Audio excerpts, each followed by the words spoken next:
Bismillahirrahmanirrahim. Assalamualaikum warahmatullahi wabarakatuh. Alhamdulillahirabbil alamin wassalatu wassalamu ala sayyidina Muhammad wa ala alihi washabihi ajmain. Rabbi zidni ilma Allahumma anfa'ni bima 'allamtani wa 'allimni ma yanfa'uni warzuqni ilman yanfa'uni.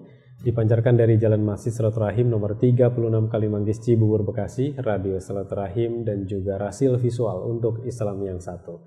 Ikhwan akhwat yang dirahmati Allah SWT, senang sekali saya Angga Aminuddin dapat kembali menyapa Anda dimanapun Anda berada yang dapat mendengarkan kami, baik Anda yang berada di daerah Batam dan sekitarnya yang mendengarkan kami melalui radio Sela FM, ataupun di daerah Sukabumi dan sekitarnya melalui radio Latansa FM, juga daerah Banyuwangi melalui Suara Habibullah, Magelang dan juga Semarang melalui Radio Silaturahim Semarang, atau dimanapun Anda yang dapat mengakses kami melalui siaran streaming Rasil di www.radiosilaturahim.com.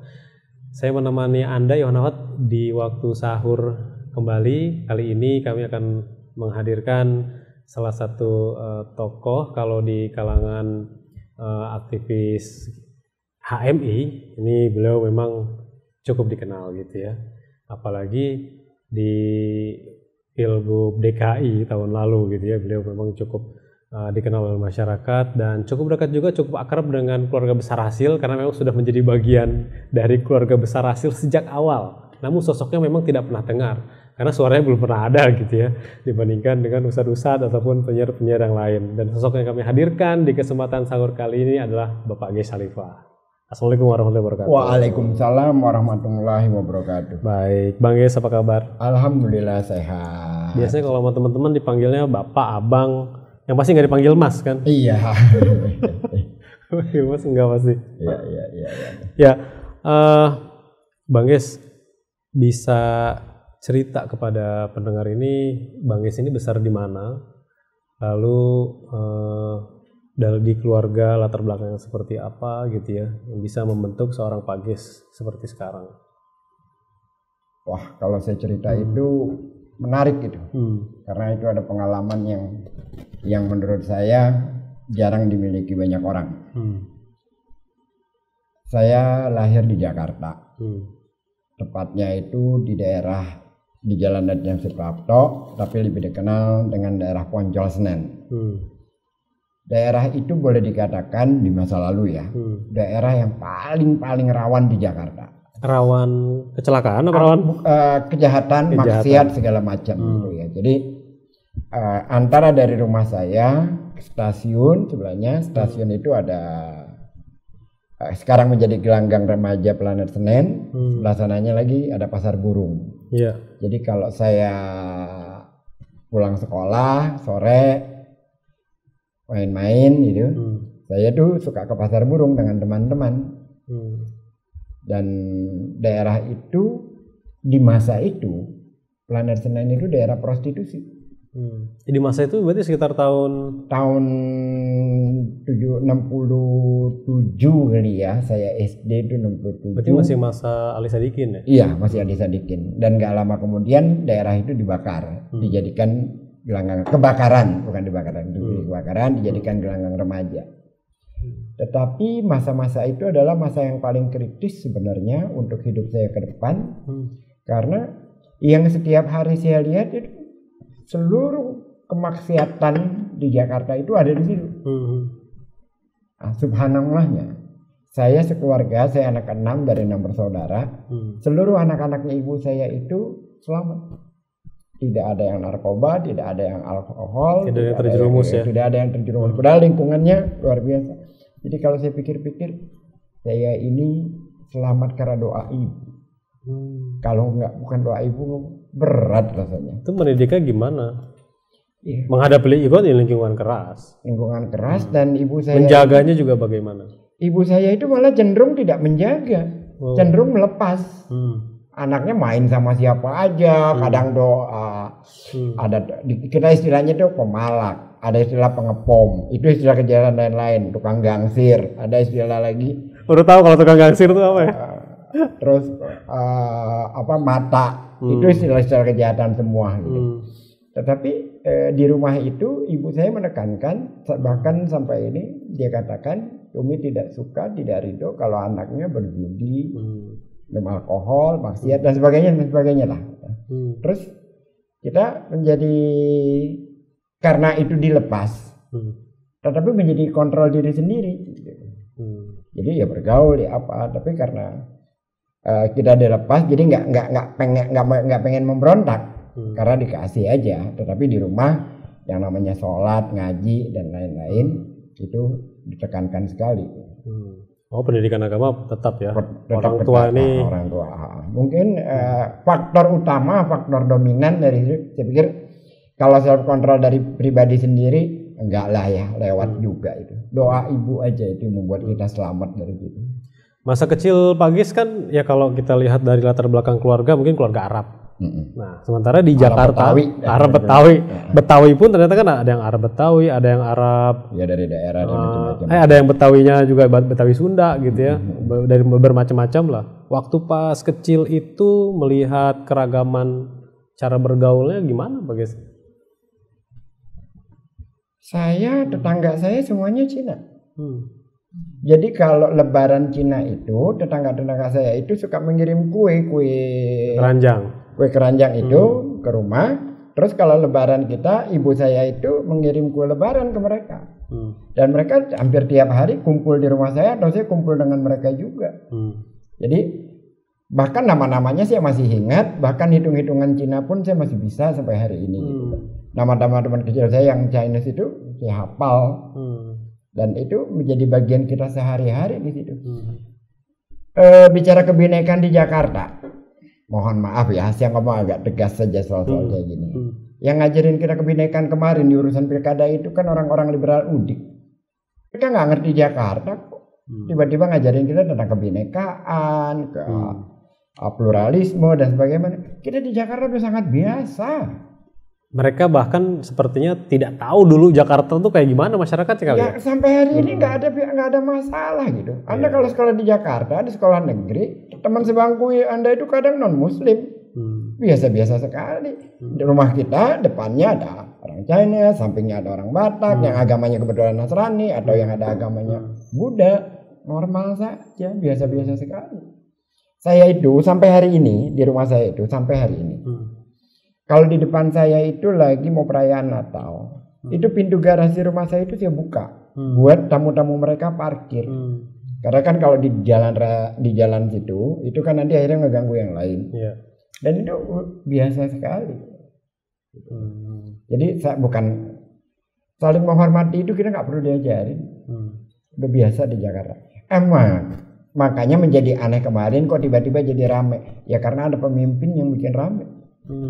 Pemimpinnya itu bikin ramai itu. Kalau di masa itu nuansa keberagamannya itu dalam hal bersosial, dalam hal bermuamalah atau berekonomi lah gitu ya. Itu terlihat yang menyatukan mereka apa sih? Saya masih ke masa mudanya Pak Gis nih. Yang menyatukan karena kita tidak berpikir soal itu dalam bergaul. Dalam bertetangga, dalam bersosialisasi, tidak pernah terpikir, kamu kan non Muslim, kamu nggak ada, nggak ada dalam benak kita itu melihat orang lain itu berbeda dari kita, nggak, biasa saja. Jadi di rumah-rumah keluarga-keluarga di Jakarta itu banyak sekali teman-teman itu yang kadang-kadang kalau kita lagi puasa itu mereka ikut puasa. Di rumah saya itu teman-teman saya kalau pada kumpul gitu, mereka waktunya buka mereka ikut puasa kadang-kadang gitu lah. Cuman sholat aja yang mereka tidak. Atau kalau saya lagi mau sholat Jumat, teman-teman saya yang non Muslim itu tetap diam di rumah, nungguin kita selesai sholat Jumat. Dan ibu saya biasa sekali, terbuka sekali hal-hal kayak gitu. Dan ini bukan hanya milik keluarga saya. Kayaknya rata-rata di Jakarta pola kehidupannya semacam itu. Bang Gis pun di masa muda Ikhwan Akhwat ini aktif terlibat di berbagai organisasi kepemudaan gitu ya. HMI, Al-Irsyad. Saya pertama kali itu di HMI. Terus setelah itu saya menjadi Vice President ISAFIS. ISAFIS itu Indonesia. Bisa cerita ISAFIS? ISAFIS itu tempat kajian mahasiswa Indonesia ya, singkatan dari Indonesian Student Association for International Studies. Jadi himpunan mahasiswa Indonesia yang berminat pada kajian-kajian internasional. Dari situ kita mengembangkan diri lagi, kita dikirim keluar untuk seminar, untuk banyak hal lah. Terus saya juga mengikuti program pertukaran pemuda di Jepang. Namanya setelah itu ada organisasinya namanya KAPIJA, Keluarga Alumni Program Persahabatan Indonesia Jepang. Kalau program itu sendiri namanya Nakasone Program. Pengalaman di HMI, kenapa mau menjadi seorang aktivis HMI? Ini pertanyaannya itu. Waktu saya kuliah awal, terus saya suka sholat di masjid kampus, lantas ada beberapa teman. Nama HMI sendiri sudah lama kita dengar, sudah suka kita baca-baca. Gitu. Tapi ada beberapa senior yang mengajak saya diskusi, berdialog, terus mereka mengajak saya untuk ikut namanya LDK dulu. Kalau sekarang LK1, latihan dasar kepemimpinan. Itu selama 1 minggu full. Kita dilatih berbicara, dilatih berdisiplin, diberikan materi-materi yang dalam tanda kutip berat, namanya NDP, nilai dasar perjuangan. Itu materi yang paling utama di HMI. Kadang-kadang dari subuh sampai subuh lagi, belum juga selesai materi itu. Dari situ pengalaman berharga apa Pak Ges yang selanjutnya menjadi pegangan gitu ya, pegangan hidup sampai saat ini? Saya dulu pernah di HMI. Yang pertama, kita mengenal orang secara lebih baik, karena setelah kita berorganisasi kan kita ada program, ada rapat, ada kerjasama yang harus sinergi dengan satu sama lain. Terus kita juga menjadi memimpin kadang-kadang gitu. Dalam memimpin juga kita harus memanage. Itu hal-hal yang pengalaman yang kita dapatkan di dalam berorganisasi. Yang kedua, membangun kepercayaan diri. Jadi kita lebih percaya diri dalam berhadapan dengan orang lain gitu kan. Yang ketiga, nalar kita selalu diuji, karena di situ selalu sifatnya kajian dan diskusi. Jadi di masa saya itu bacaan wajibnya bukan hanya buku-buku kuliah, tapi jurnal Prisma, jurnal ilmu dan budaya, ada macam-macam. Dan kalau artikel koran hampir tiap hari kita lahap. Berarti waktu itu untuk uji nalar melihat praktek kebangsaan dan praktek kemasyarakatan yang ada, apa yang paling membuat Pak Ges itu bergejolak waktu itu? Ini nggak sesuai nalar nih kebijakan pemerintah nih. Ini nggak sesuai dengan kemanusiaan nih, hal-hal seperti ini nih di masa itu. Yang pertama kan soal kebebasan berpendapat pastinya kan. Di masa itu kan sangat tirani. Jadi saya dan teman-teman kalau ini nyari tempat kontrakan rumah untuk diskusi tentang apa gitu, kita cari itu yang ada jendela samping. Jadi kalau ada Laksus datang bisa langsung kabur gitu loh. Jadi itu syarat utama jadinya gitu. Saking begitu ketatnya di masa itu dalam kekuasaan selama 32 tahun itu, terutama di masa 80-an. Terus ada beberapa kasus lainnya. Tanjung Priok yang di mata kita kalau itu kan di Jakarta, Kedungombo, Talang Sari dan lain-lain gitu. Tapi kalau di masa saya itu di Tanjung Priok, karena itu saya masih sekitar, kalau sekarang semester 6, kalau waktu itu saya sekitar tingkat 3. Waktu itu pergerakan mahasiswa di hal apanya?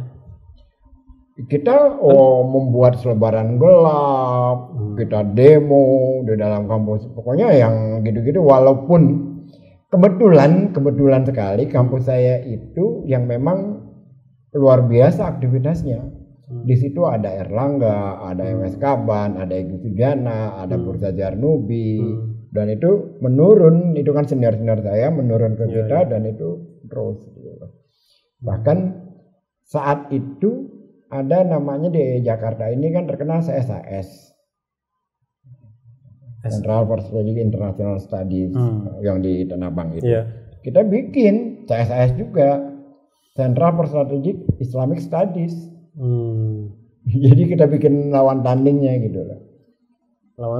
Waktu itu yang ingin dicapai mengubah opini publik atau memang ingin membuat gerah pemerintah?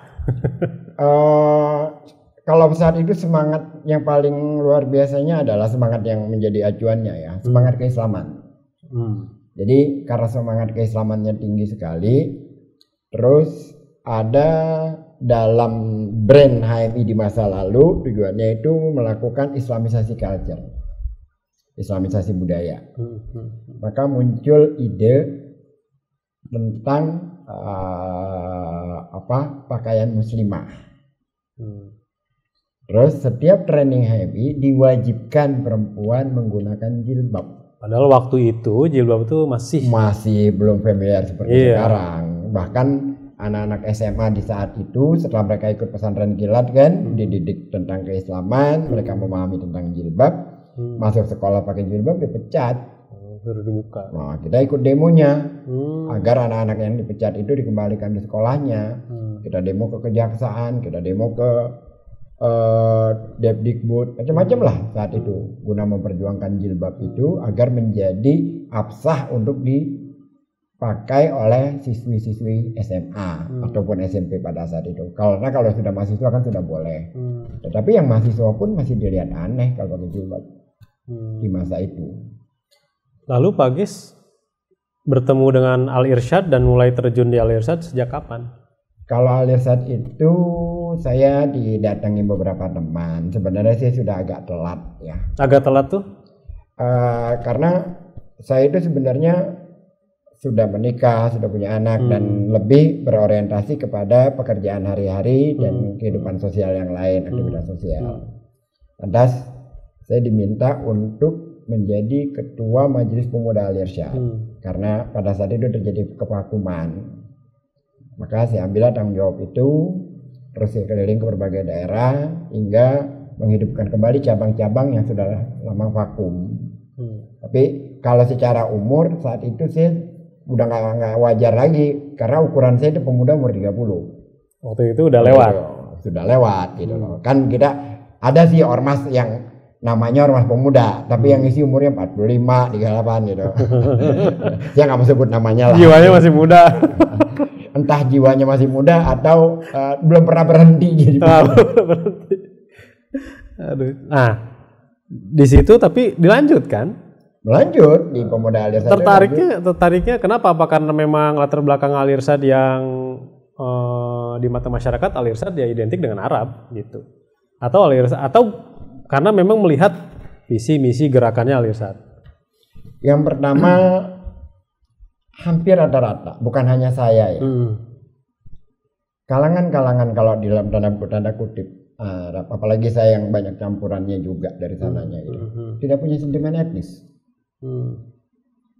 Sangat tipis gitu. Yang kedua, saya melihat sejarah. Saya baca bukunya kan. Al Irsyad ini organisasi pembaruan pertama sebelum Muhammadiyah lain NU gitu. Dan yang mengatakan itu siapa? Cak Nur. Al Irsyad adalah otentik, yang paling otentik di dalam pembaruan Islam. Jadi karena dari sebelumnya dari zaman saya kuliah kan kita mengikuti pemikiran-pemikiran orang banyak, salah satunya Cak Nur gitu kan. Dan dia mengatakan bahwa Al Irsyad adalah organisasi pembaruan yang paling otentik di Indonesia. Dari sosok Syekh Ahmad Surkatinya sendiri. Iya, Syekh Ahmad Surkatinya sendiri. Dan biasanya di tahun ada fotonya itu, nanti kalau ini saya bisa kasih unjuk. Tahun 1917 mereka membuat sekolah, murid-muridnya itu berseragam, pakai dasi dan pakai sepatu. 1927 apa 1917 saya lupa itu angkanya. Itu di tahun segitu yang pakai dasi pakai sepatu ya sekolah-sekolah Belanda. Al Irsyad begitu. Sementara Al Irsyad sudah melakukan seperti itu. Karena dulu kan ciri modern katanya, dulu ciri modern itu dari. Dan dari situ memang banyak lahir tokoh-tokoh ulama Islam di Indonesia, dari Al Irsyad banyak lahir. Lalu dalam keistiqomahan gerakan perjuangannya Al Irsyad sekarang menurut Pak Gis bagaimana? Kan kita tahu nih sekarang ada dualisme, ada permasalahan di dalam Al Irsyad. Gak usah diomongin, ini bulan puasa ya. Kalau yang semacam itu saya sederhananya gini saja. kita itu kadang berdakwah, tapi lupa. Ada persyaratan dakwah itu yang utama, sabar. Ya.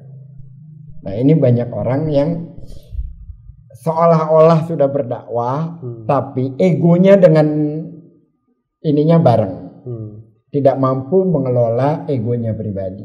Jadi persoalannya di situ gitu loh. Kalau mau kita mau bahas juga gitu ya, pengelola ininya di situ. Dan saya melihat bahwa dimanapun, di organisasi manapun, hal semacam ini tidak sehat.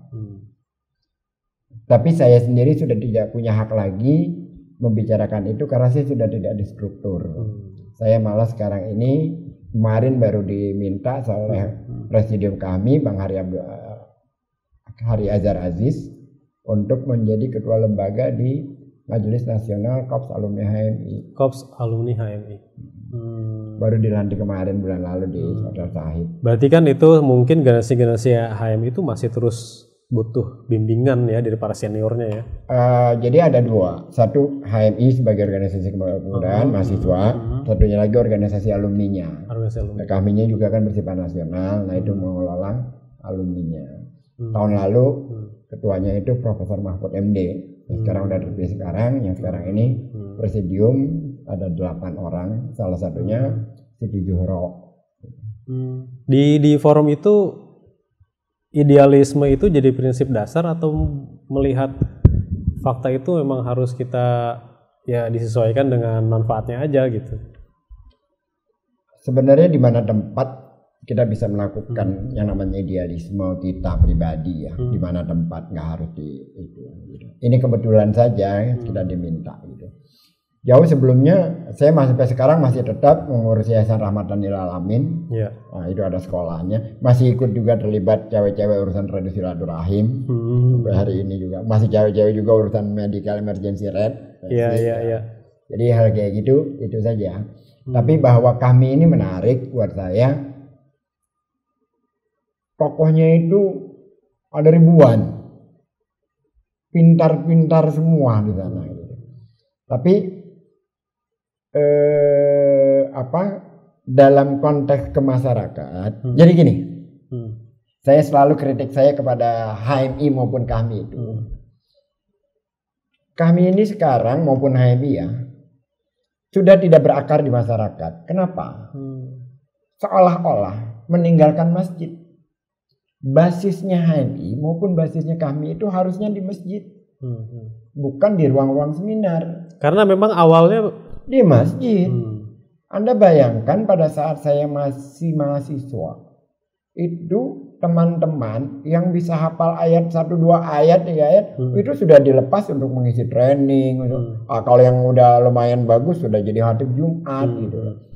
Namanya LDMI, Lembaga Dakwah Mahasiswa Islam. Itu di Jakarta masjid-masjid itu ada puluhan, mungkin ratusan mengirim surat meminta khatib dari kita di masa itu. Dan sekarang terjadi kemunduran. Makanya saya katakan bahwa kalau HMI mau kembali menjadi anak umat, balik ke masjid, nggak ada jalan. Apa karena memang sudah dirubah kali ruang lingkup kerjanya? Bukan. Perubahan zaman, orientasi kekinian, orang lebih kepada orientasi pribadi, kepada kepentingan sendiri. Kok bisa orientasi pribadi, justru kan ini sebuah organisasi gitu ya? Karena orientasi politiknya tinggi sekali. Politik. Jadi masing-masing berpikirnya itu menjadikan ini sebagai mobilitas vertikal. Nah, saya masuk ke dalam sana, insya Allah. Kira-kira kalau tadi bicara tentang idealismenya, merubah, kira-kira bisa memberi saham lah untuk sedikit membalikan kembali ke masa lalu. Toh saya juga bukan siapa-siapa kan.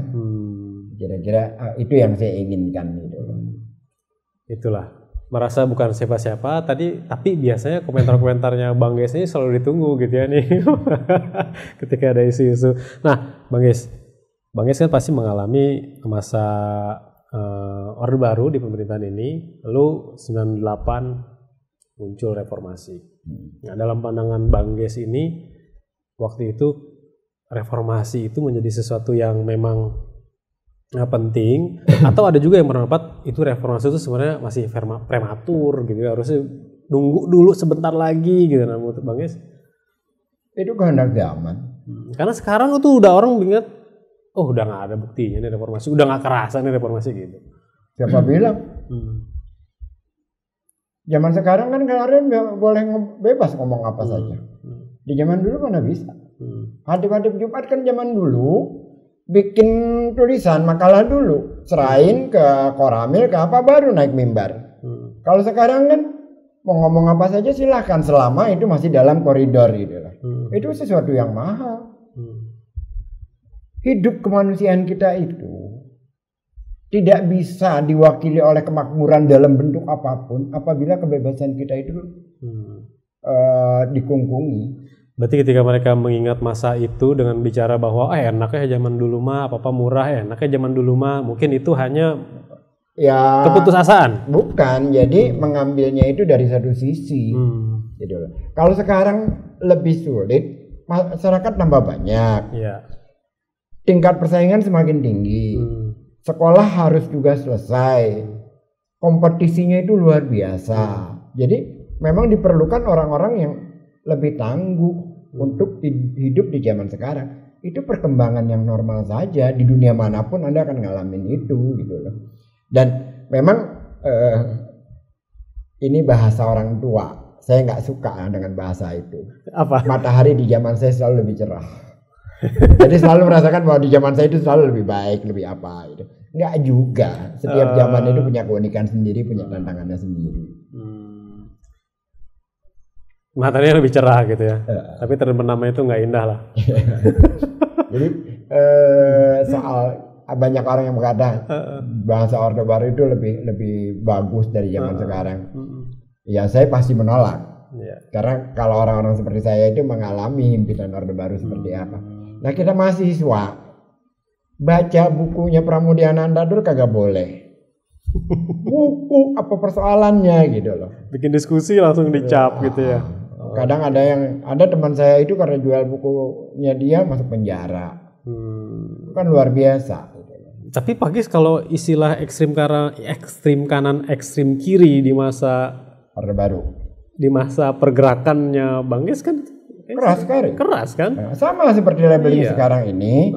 Kalau kita berbicara Islam seolah-olah dikatakan anti kebinekaan. Dari mana ceritanya? Orang Islam anti kebinekaan. Kalau pilihan preferensi politik kita Islam, itu anti NKRI. Mereka, saya kira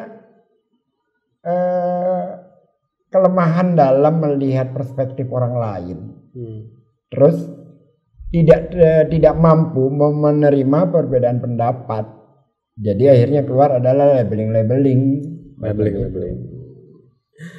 Jadi sebenarnya sih kemiskinan intelektual yang mereka miliki aja. Kemiskinan intelektual. Ya karena kan gini, kalau Anda berdiskusi sama orang, kita berargumentasi, berbasis data toh. Ya. Kita berdiskusi, kita pakai data, mereka pakai data. Ketika Anda tidak memiliki data, terus tidak mampu lagi melakukan dialog, yang terakhir apa? Hujatan, radikalisme. Hanya itu yang mereka miliki di dalam. Karena mereka tidak punya lagi data. Kalau mau balik ke soal pilkada kemarin, contoh yang paling mudah kita lihat ya, contoh pilkada kemarin. Selalu dikatakan bahwa pendukung Anies itu melakukan politisasi SARA. Memanfaatkan SARA dari mayat hingga ayat. Baik Bang Ges, kita tahan dulu karena Bang Ges sudah mulai bangun tuh ketika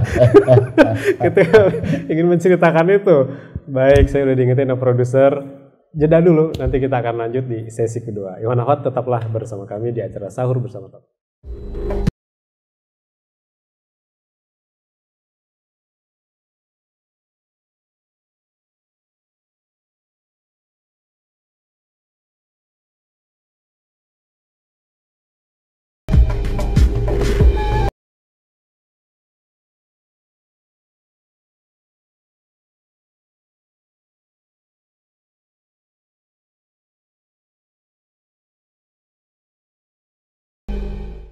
Radio Silaturahim dan hasil visual untuk Islam yang satu, Ikhwan Akhwat yang dirahmati Allah SWT dimanapun Anda berada.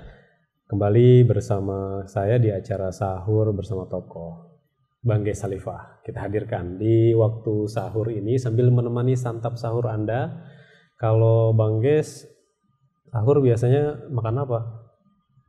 Biasa aja, sama aja mau buka. Sama aja? Sama aja. Kurma-kurma juga? Kurma juga. Tapi Bang Ges kayak nggak suka makan ya? Makan, tapi makan porsi juga. saya itu nggak seperti orang-orang gitu. Apa sih? Saya tuh nggak, saya mengistilahkannya, saya nggak jorok mau makan. Jadi inilah apa?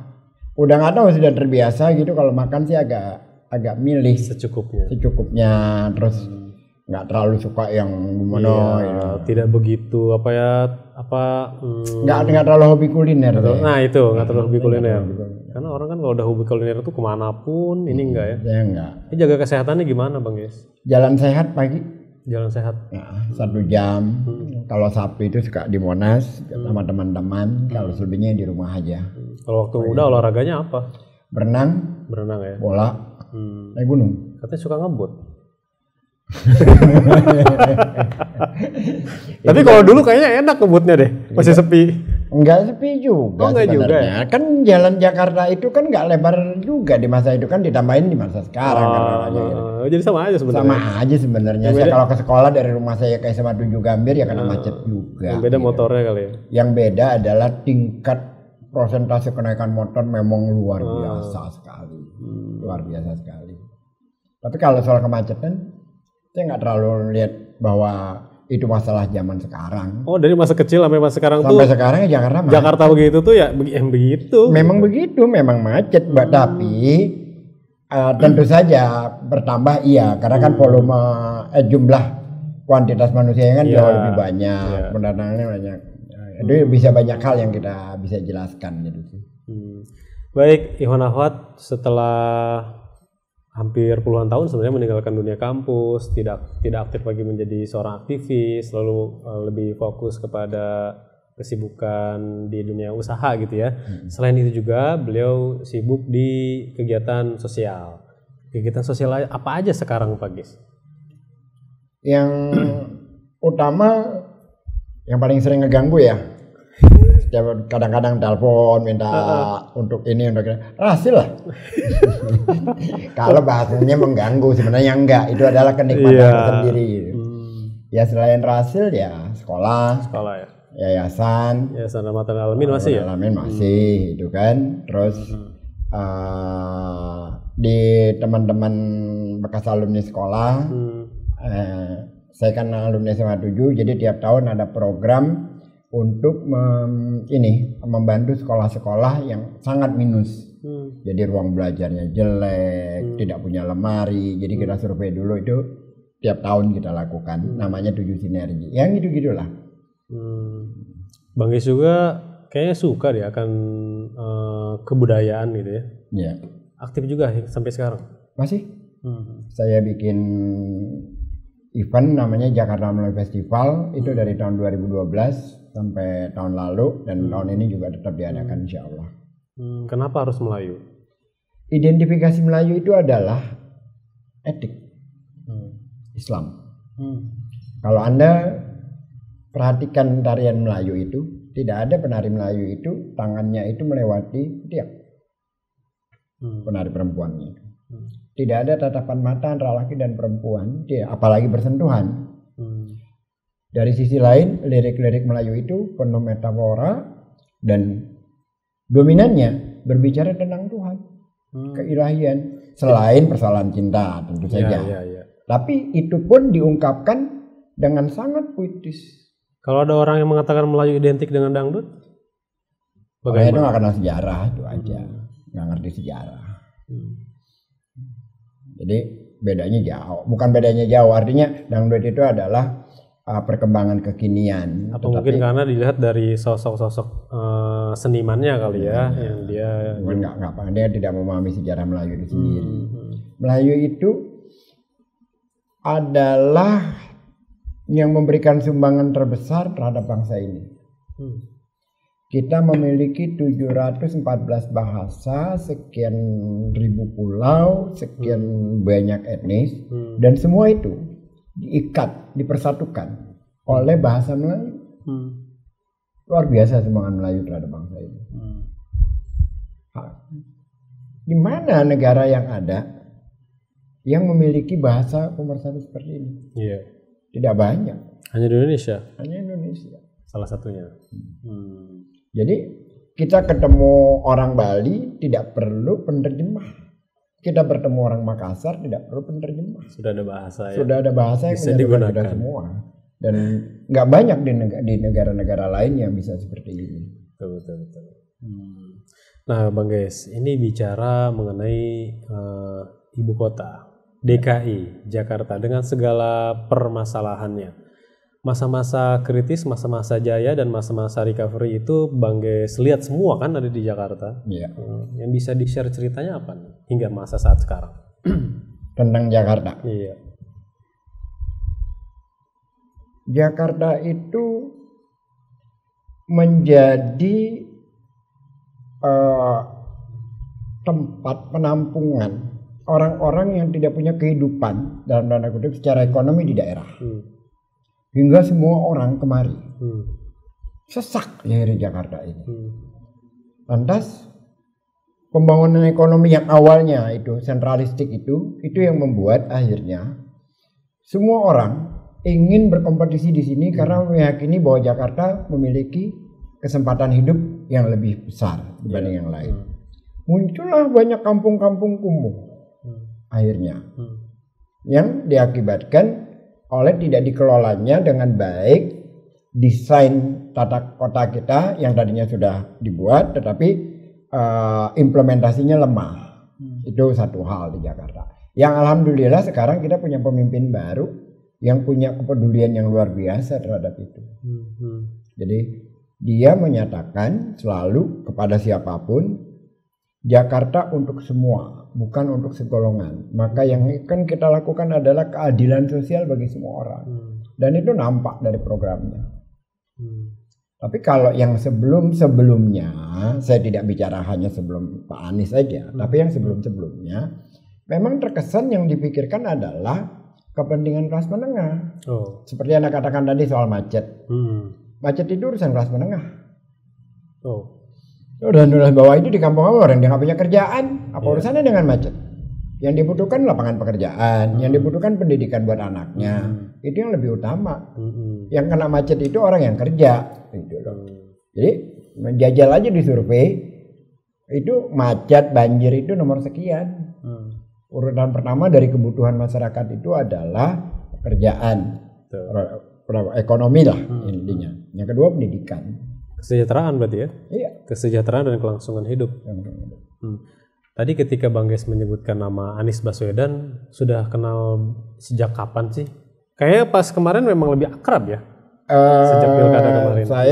Saya punya generasi yang beda dengan Anies. Beda umur. Saya itu angkatan kuliah 81. Anies itu tahun 90-an. Jadi beda secara generasi.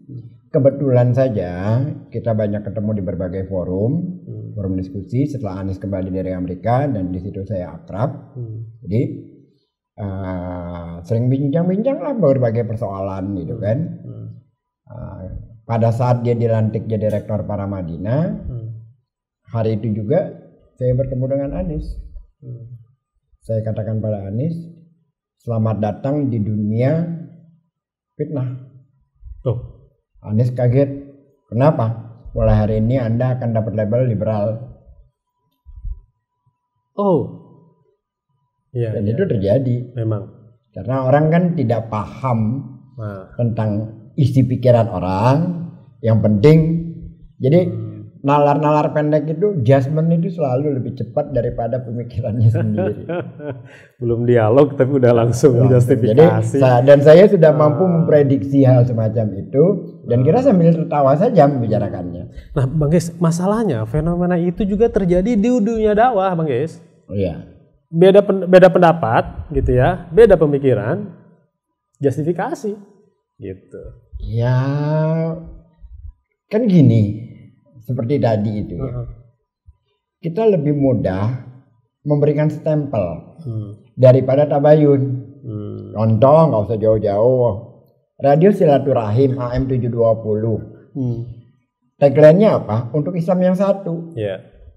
Memperjuangkan hal-hal yang sama dan menipiskan hal-hal yang berbeda. Yeah. Gitu. Jadi kita menginginkan sebuah sinergi di kalangan umat untuk saling berbuat kepada kebaikan, kepada apa gitu. Tentu saja butuh pemahaman yang sama tentang berbagai persoalan umat Islam. Persoalan umat Islam yang pertama apa? Kemiskinan, kebodohan, gitu kan? Secara politik terpinggirkan. Gitu. Tapi kan selama ini kan terpecah belah. Nah, Rasil masuk di dalam arena itu. Bagaimana menjadi sinergi di semua umat. Makanya di Rasil tidak bisa dikatakan Rasil itu Muhammadiyah, Rasil itu NU, Rasil itu Al-Irsad. Karena semua orangnya ada di situ. Gitu. Tapi kan ada orang yang gak suka dengan persatuan. Gimana caranya? Kasih label aja, Syiah dia. Jadilah saya Al-Irsad ini Syiah. Oh, Bagas mengalami juga ya. Lawakan yang paling lucu, lawakan yang paling lucu, paling dahsyat dalam kehidupan aktivitas saya dalam dari sejarahnya dalam Bang sejarah itu yang paling luar biasa. Ges Khalifah terlahir di Jakarta. Pengurus Al-Irsad, alumni HMI, Syiah. Ada lagi nggak sih kebodohan yang lebih bodoh dari itu? Jangan-jangan yang melabelkan itu lebih bodoh dari kata bodoh itu sendiri. Tapi kita mau bilang apa?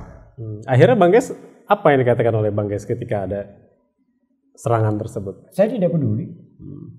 Saya punya teman, saya punya keluarga, keluarga saya tahu siapa saya, teman-teman saya tahu siapa saya, orang yang dekat tahu, ngerti bagaimana kita.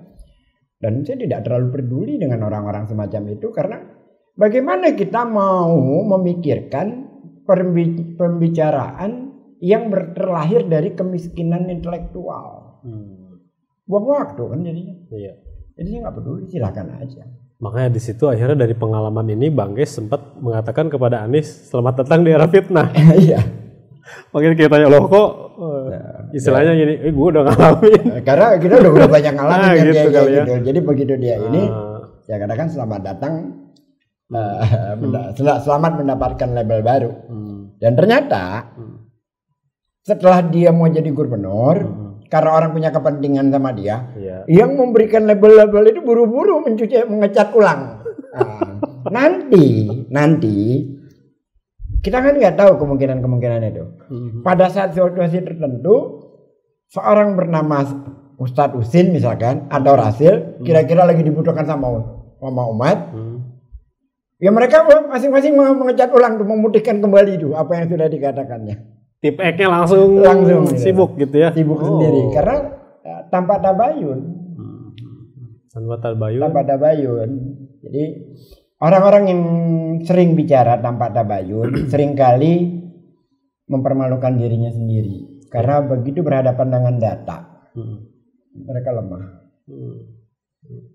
Kira-kira kayak gitulah. Bang Ges kalau tidak salah di tahun 2014 gitu ya, ketika memang nama Anies Baswedan itu muncul, langsung ada apa ya, seperti kalau kita tuh sekarang tuh isu-isu yang mengangkat bahwa Anies for presiden. Saya ingat tuh dulu tuh 2014 sampai Demokrat pun sempat dengan konvensinya, lalu langsung berubah gitu ya alur politiknya.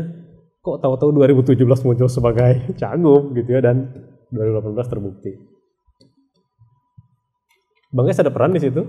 Enggak lah. Atau ada ceritanya di situ? Cerita yang mana? Dari cerita awal. Anies for presiden atau Anies jadi cagup? For presiden sampai kok bisa berubah jadi cagup? Kalau Anies for walaupun presiden, selingannya jadi menteri ya. Iya. Kalau Anies for presiden itu bukan di 2014. Justru di 2009. Oh, lebih lama dari itu. Lebih lama dari itu. Jadi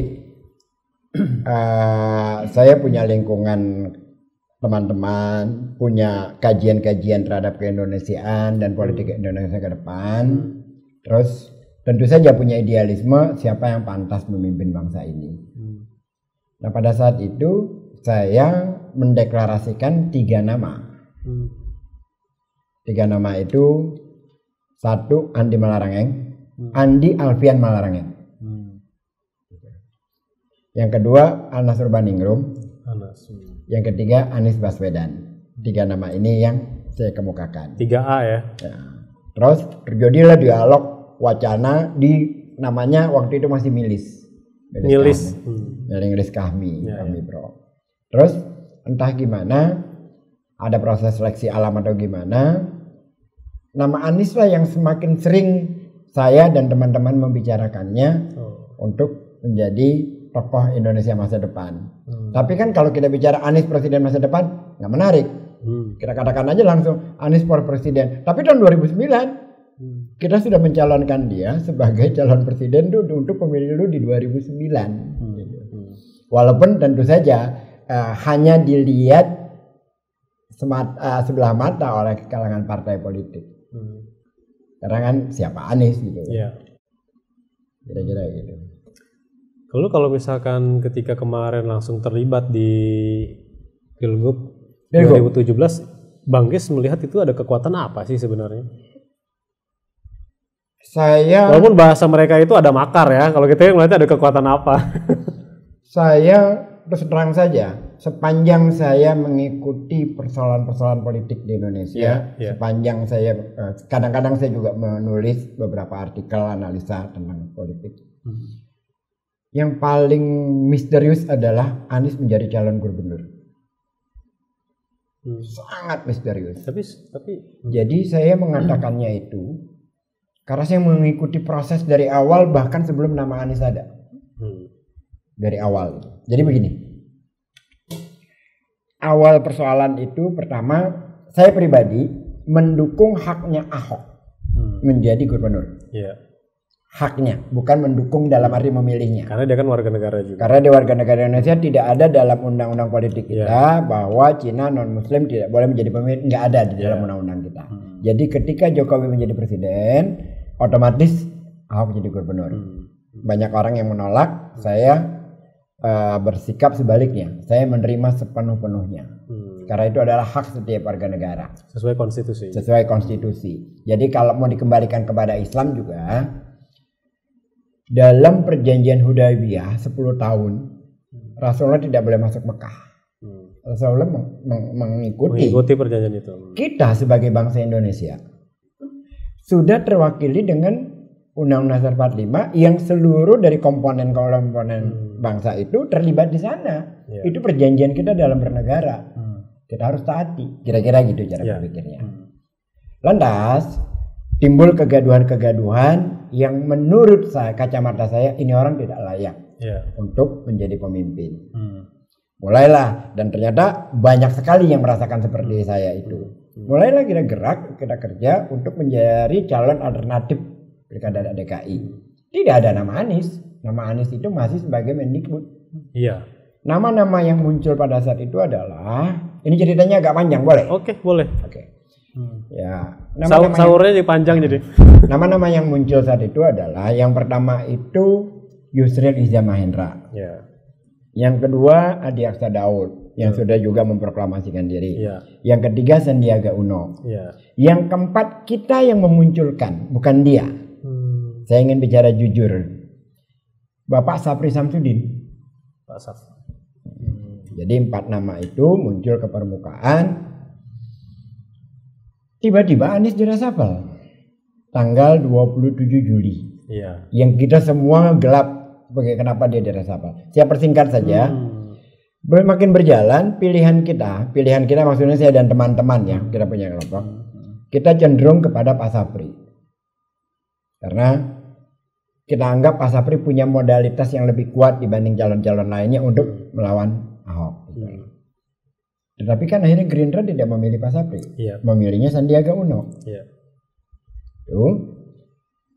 Saya bertemu Anies di rumahnya. Anies bertanya pada saya, siapa guys calon gubernur? Saya katakan Sapri Samsudin.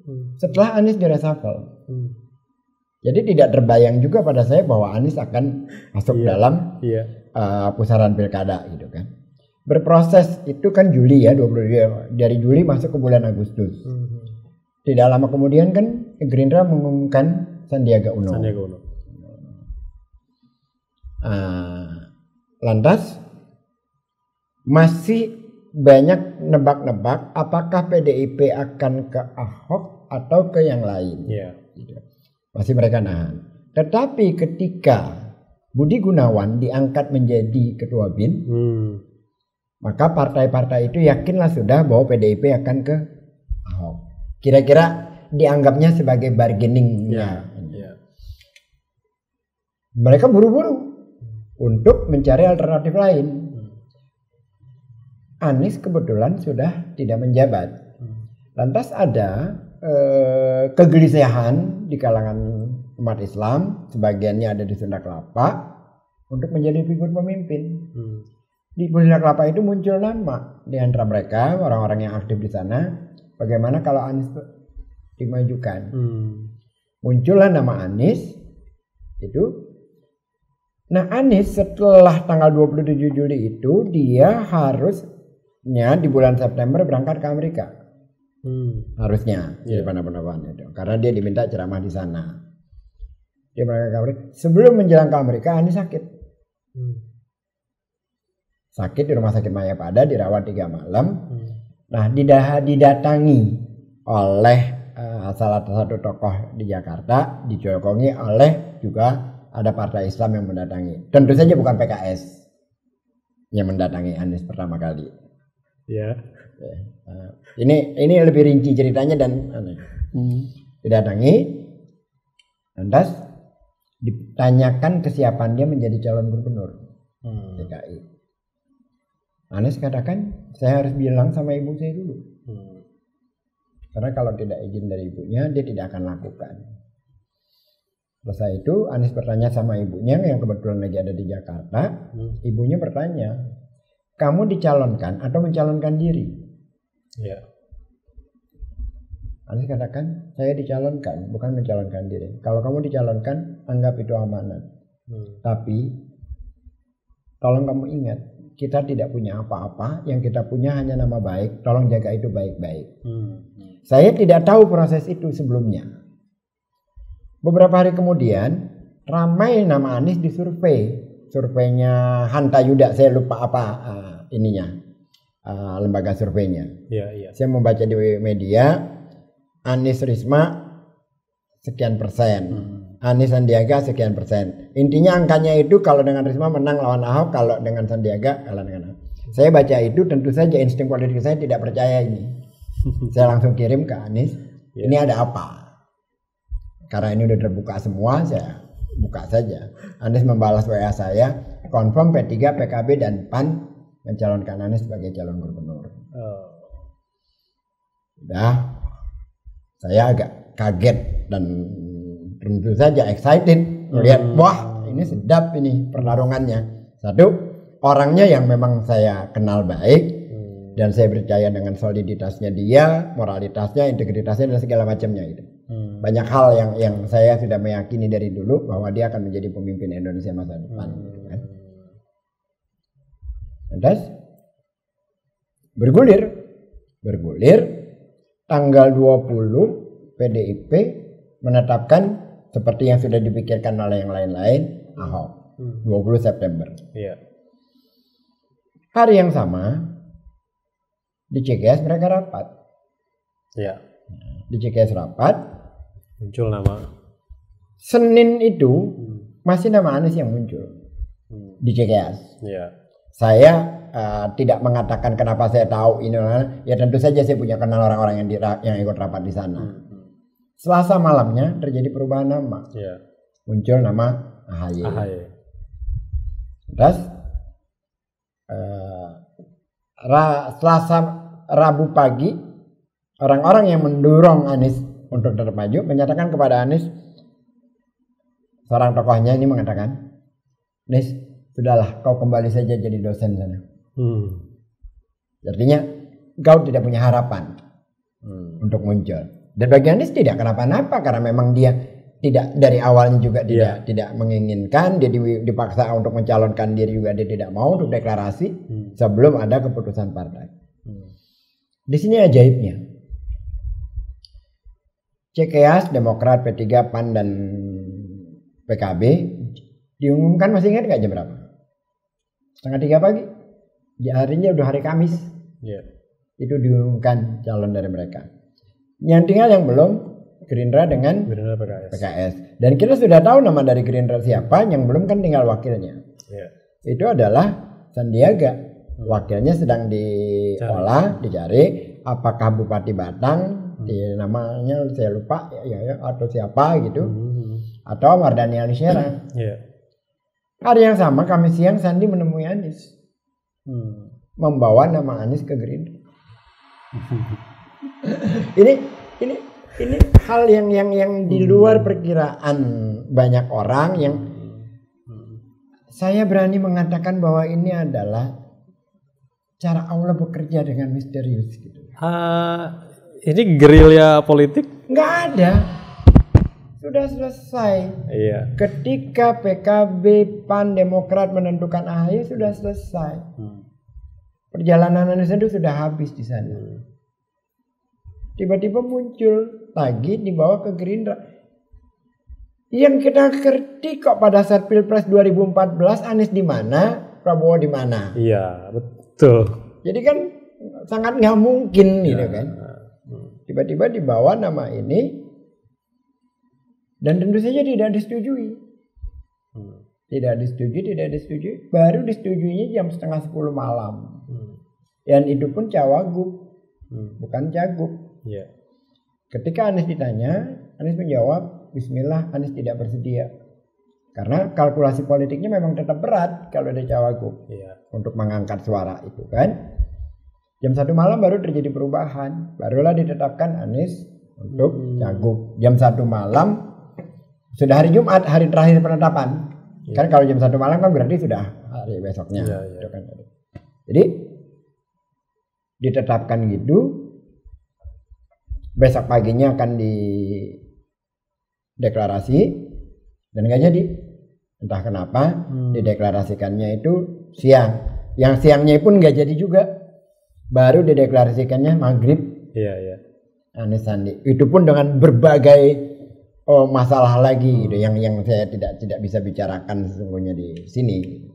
Tetapi gini, intinya adalah perjalanan yang seperti itu tidak ada yang satu faktor yang paling dominan hingga mampu menjadikan Anies cagup. Nggak ada. Semuanya mentah. Yang dibawa awal itu sejak mulai pertengahan September itu mentah semua. Baru di hari terakhir lah gitu. Nah, ketika dalam proses pilkada itu, karena jalannya berat, luar biasa berat, logistik nggak punya, dana nggak ada. Ini pilkada yang paling rame buat ini, rame maksud saya gini, partisipasi warganya. Saya mengepalai beberapa kelompok relawan, jadi saya menjadi penasehat di Panglima Polim gitu. Saya memahami betul bagaimana pedihnya mereka gitu. Mau pasang spanduk. Asal dikasih spanduk mereka pasang sendiri, nggak pakai duit mereka mau. Nggak ada spanduknya. Gerakannya gerakan warga. Bagi kaos juga nggak ada. Jadi patungan lah mereka bikin kaos. Nah, Anda kalau lihat di 3 itu, yang paling ramai warnanya kan kaosnya Anies. Orang masing-masing desain sendiri kok, pakai uang sendiri, patungan sendiri gitu. Jadi itu nggak ada seragamnya. Jadi dalam konteks pilkada itu, saya meyakini bahwa ini bukan rekayasa politik manusia. Dalam konteks Anies kemarin tidak bisa. Analis politik manapun saya berani berhadapan kalau dia berani menyatakan bahwa ini adalah grand design dari sebelumnya. Ada pelajaran yang bisa diambil dari pilkada yang lalu? Karena kan yang sakit hati dan yang gagal move on itu masih terasa gitu ya. Sementara sekarang juga fitnahnya masih terus menerus. Kita mengalami pilkada sudah sekian kali. Pilkada tiap 5 tahun. Pilpres tiap 5 tahun. Biasa-biasa aja kok. Boka terpilih kita biasa. Setelah itu Jokowi terpilih kita biasa. Kita tinggal di Jakarta tidak pernah punya masalah dengan etnis lain, dengan agama lain. Kapan sih bermasalah kita mulai? Setelah ada Ahok mimpin. Kenapa jadi bermasalah? Karena cara kampanye mereka yang memang salah dari awal. Yang membangkitkan sentimen itu, yang membuat menjadi orang marah, karena mereka lah yang mulai melakukan politisasi sara. Saya kasih contoh satu. Kepada teman-teman yang kemarin milih Ahok, silakan aja bantah ini. Kalimat yang kalian katakan yang paling menyakitkan untuk umat Islam adalah, hingga orang yang tadinya tidak peduli menjadi marah. Lebih baik kafir tapi tidak koruptor daripada muslim tapi koruptor. Itu ya. Anda menuju kepada siapa? Pernyataan itu kepada semua orang Islam. Tentu saja orang yang tadinya tidak ikut-ikutan di tengah-tengahnya marah. Kalau dikatakan Anies memainkan sara, ngaca dulu deh. Ini ulah siapa? Ulah siapa itu? Dan saya punya data hal-hal kayak gitu. Baik. Walaupun ini pembicaraannya di sahur ya, tapi karena ini menyangkut harga diri umat ya, saya tetap harus membela. Itulah yang membangkitkan umat, membangkitkan warga. Iya, ungkapan-ungkapan dari mereka membangkitkan emosi, akhirnya menyatukan. Baik Bang Ges, itu sudah dibatasi oleh waktu gitu ya, menemani waktu sahur di Ikhwan Akhwat. Sebagai penutup terakhir, pesan Ramadan apa di tahun ini akan disampaikan kepada Ikhwan dan Akhwat? Kepada pendengar Radio Silaturahim, para Ikhwan dan Akhwat, saya ucapkan selamat menjalankan ibadah puasa. Insya Allah puasa kita menjadikan kita lebih baik, menjadi hamba Allah yang lebih tawadu, yang lebih tawakal, yang lebih istiqomah. Dan yang kedua adalah mari kita sama-sama menjalani kehidupan kita secara cerdas, dalam arti menerima setiap informasi, tetapi juga jangan lupa untuk meng-cross-checknya, untuk tabayun, agar kita tidak mudah dihasut maupun mengalami apa yang sekarang terjadi sekarang ini, yaitu gagal mendapat informasi yang valid. Jadi biasakan kita sekarang ini di era media sosial yang luar biasa gaduhnya untuk selalu melakukan cross-check terhadap berbagai masalah. Dan yang terakhir, mari kita doakan pemimpin kita di Jakarta ini agar tetap istiqomah menjadikan keadilan sosial bagi seluruh warga Jakarta. Terima kasih. Assalamualaikum warahmatullahi wabarakatuh. Ya, demikianlah Ikhwan Akhwat sahur bersama tokoh kali ini. Tadi kita sudah mendengarkan cerita dari Bapak Ges Khalifah. Semoga cerita-ceritanya bisa menginspirasi kita semua. Saya dan tim yang bertugas undur diri, ada Rizal Al-Haq, ada juga Muhammad Robi dan juga Muhammad Imam. Mohon pamit. Billahi taufiq wal hidayah. Subhanakallahumma wa bihamdika asyhadu an la ilaha illa anta astaghfiruka wa atubu ilaik. Assalamualaikum warahmatullahi wabarakatuh.